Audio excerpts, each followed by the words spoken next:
Hey, we're doing stand-up shows October 20th through the 23rd in Florida and Buffalo. Go to jimmydorecomedy.com for a link for tickets.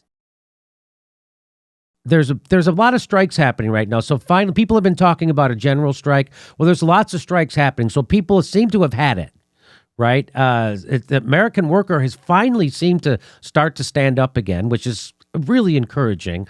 And there's 10,000 John Deere workers who are now on strike. Our members at John Deere strike for the ability to earn a decent living, retire with dignity, and establish fair work rules. That's why they are striking. They're striking for the John Deere members, the ability to earn a decent living, retire with dignity, and establish fair work rules. Hang on. By the way, all things they shouldn't even need to ask for. The ability to earn a decent living, retire with dignity, and establish fair work rules. They shouldn't even have to ask for those things. They have to now actually organize for those things and then go on strike for those things. That's all they're going on strike for. The UAW had reached a tentative agreement on a new 6-year contract with the company 2 weeks ago, only to see 90% of the rank and file members of the union reject it in a ratification vote. So if 90% of the workers are against a tentative agreement that was just reached by their union representatives, maybe they have the wrong union representatives negotiating on their behalf. Let me bring in Max Blumenthal. Max, what do you think about that number? I want to stop in the middle of this report to just go, so the UAW, their union, said, hey, here's a contract. We negotiated. You should sign it. 90% of them said, no, we'd rather go on strike. Isn't that a major disconnect between the union and its workers, Max? Well, that's the UAW that participated in the controlled demolition of Detroit, I think. And their job there was basically to negotiate on behalf of management. That's what they're doing here. It's a lot like the American Federation of Teachers and the way they're dealing with mandates. Yes. It's selling out the teachers. And you got Randy Weingarten, whose wife, I think, went into the Biden administration or wanted to go into the Biden administration.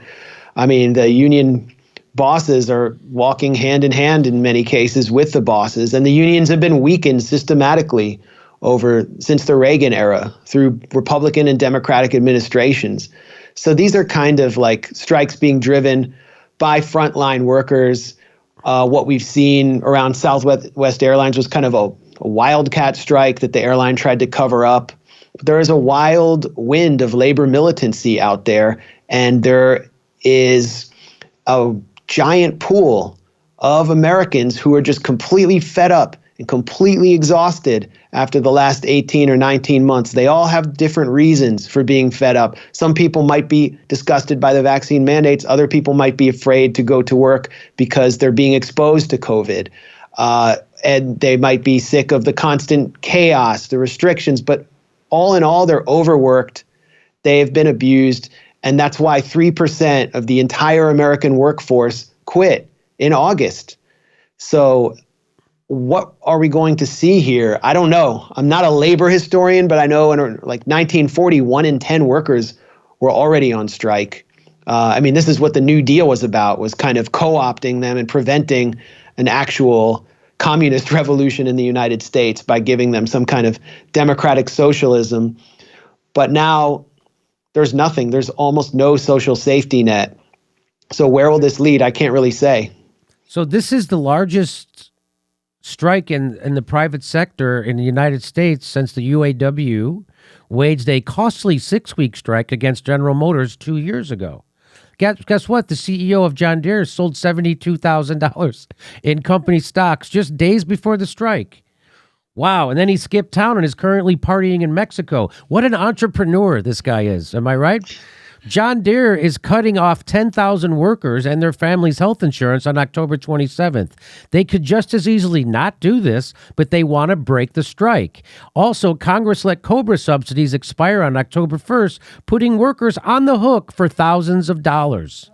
So they're going to be cutting off. So this is just this is another reason why they want to keep your health insurance tied to your employment.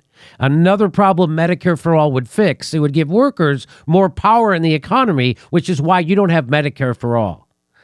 The John Deere strike comes amid a broader surge in union activity, including active strikes already taking place and the approval of future work stoppages by other unions amid tense negotiations with employers. Businesses have been struggling to find the workers they need to fill a record number of job openings. There has also been a record high number of workers quitting their jobs. It continues a recent trend of workers flexing more muscle as the dynamics of the labor market tip more toward them and away from employers. So here it is, Striketober in full swing as nearly 100,000 workers authorize work stoppages. You might say workers have declared a national general strike until they get better pay and improved working conditions, says Robert Reich. 60,000 IATSE workers will begin nationwide strike Monday if an agreement is not reached. Well, there was an agreement reached. By the way, there's more strikes in the United States than a bowling alley right now, and I'm all for it. So tentative deal reached. So they did reach there's the tentative deal. They have a tentative deal. And current U.S. strikes, 10,000 John Deere workers, 1,800 Spectrum workers in New York, 1,100 Warrior Met coal miners, 800 nurses in St. Vincent Hospital, Massachusetts, and caregivers at Sunrise Northeast. I also think that there was nurses in Buffalo. I'm going to Buffalo Friday and Saturday. I'm pretty sure there was nurses on strike there. Oh, here's Red Bank Valley teachers in Pennsylvania, 420 Heaven Hill distillery workers, Reno bus drivers, 2,000 CWA Catholic healthcare workers, 1,400 Kellogg employees, 450 steel workers in West Virginia, dozens of the iron workers in Local 851 in Pennsylvania, El Milagro strike in Illinois, musicians of San Antonio, McDonald's workers in Michigan. So there's a lot of strikes happening right now. John Deere leading the way. And of course, we're there for them. This is what we need to have happen. And it was such a disappointment when Bernie Sanders, and there's absolutely no politician who are willing to stand up and talk for workers and tell them to organize or strike. Bernie Sanders dabbles in it, but he'll never use his Twitter following or his power to tell people to strike or organize or to get all these different unions to work together to maybe form a general strike. He's not going to do, and no politician is going to do that for you. So they're not. And so that would be nice if there was a leader, a national union leader that we could actually look to that isn't corrupted, that actually is looking out for people. And I was hoping that would be a politician. It's not. And it's they're the closest we came was Christian Smalls when he stood up to Amazon, and then Amazon immediately smeared him. And those were some Barack Obama former employees that were doing that. So this is great. I'm encouraged, and I'm really ready for workers to be sick and tired.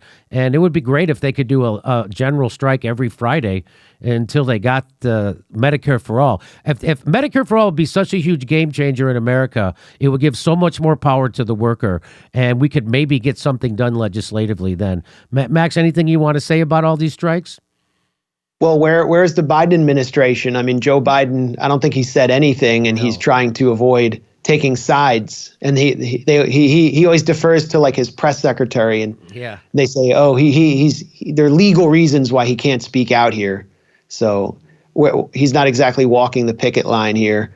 But I mean, it's a tight labor market that gives employees a lot of leverage here, and they're using the leverage, and it's great to see it. I mean, the employers need them. They're not paying them really crap at John Deere. There's some narrative that they get 60 to 70,000 a year, but some employees are getting like 40,000 after being on the job for 20 years. So it's time that they flex muscle. And where is Biden on this? Joe Biden is MIA as usual, doing the bidding of corporate America. Joe Biden's not going to do the bidding of workers ever. We're doing stand-up comedy in Florida, in West Palm Beach, and Dania, and then we're going to Buffalo, Baltimore, Tempe, and Portland. Go to jimmydorecomedy.com for a link for all our tickets.